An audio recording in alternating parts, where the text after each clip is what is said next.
ఇడ్లీ. మా ఇంట్లో పూరి, అందుకే అడుగుతున్నా. ఒరే లూజు, నేను ఎక్కడికి వెళ్తున్నానో నువ్వేం అడుగుతున్నావు? పూరి అంట పూరి, ఊరంతా పోస్టర్లే సతికిస్తున్నా. ఏమైనా ఈ సెంట్ లేకుండా బయటికి వెళ్తే కంపు కొట్టేస్తుందరా. దీని సువాసనే వేరే. సెంట్ వేసుకున్నావు సరే, అది వేసుకున్నావా? చూస్తావా సాక్స్? రేయ్ నేను అడిగింది అది కాదురా, కవచం వేసుకున్నావా? అదా చూస్తావా? దా. రేయ్ వద్దురా వద్దురా రేయ్, నేను నమ్ముతాను. ప్యాంట్ ఇప్పొద్దురా.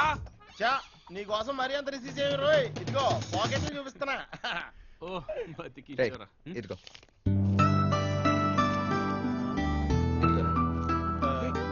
ఏంట్రా ఇది? పాకెట్ మనీరా. రేయ్ ఆ హుండీ ఏంట్రా? ఏం లేదా, ఆ రోజు మనకి డబ్బులు వచ్చినా టైంకి అందలేదు కాబట్టి నువ్వు పాటలు పోటీలు పాడలేకపోయావు.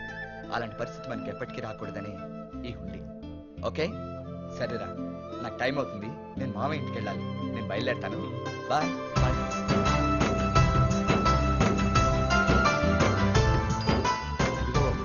Thank you sir.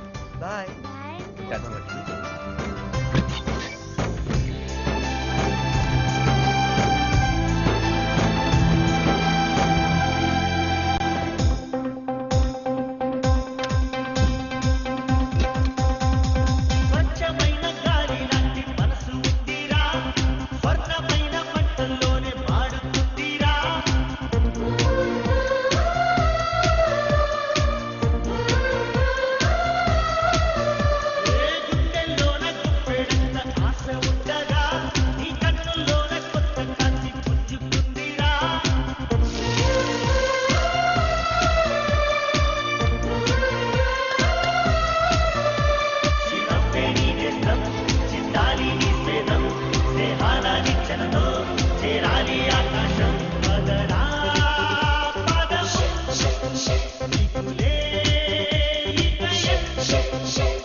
ఏంట్రా ఎంత లేటు?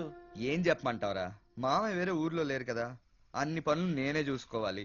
పైగా అత్తయ్య ఏమో భోన్ చేసే వెళ్ళాలంది, అందుకనే కొంచెం లేట్ అయింది. ఎరా మమ్మల్ని మీ మామయ్య పరిచయం చేయొచ్చు కదా, ఆయన మనకి ఎంత హెల్ప్ చేస్తున్నారు. ఆయన కలిసి ఒక్క థ్యాంక్స్ చెప్పాలరా. అదే మామయ్య సింగపూర్ నుంచి రాగానే తీసుకెళ్లి పరిచయం చేస్తానరా. Okay okay. అవునరా, మీ మామయ్యకి కూతురు ఏమైనా ఉందా? ఏమీ లేదు, నిన్నింత ప్రేమగా చూసుకుంటున్నారు కదా, రేపొద్దున అల్లుని చేసుకునే ఉద్దేశం ఏమైనా ఉందేమోనని.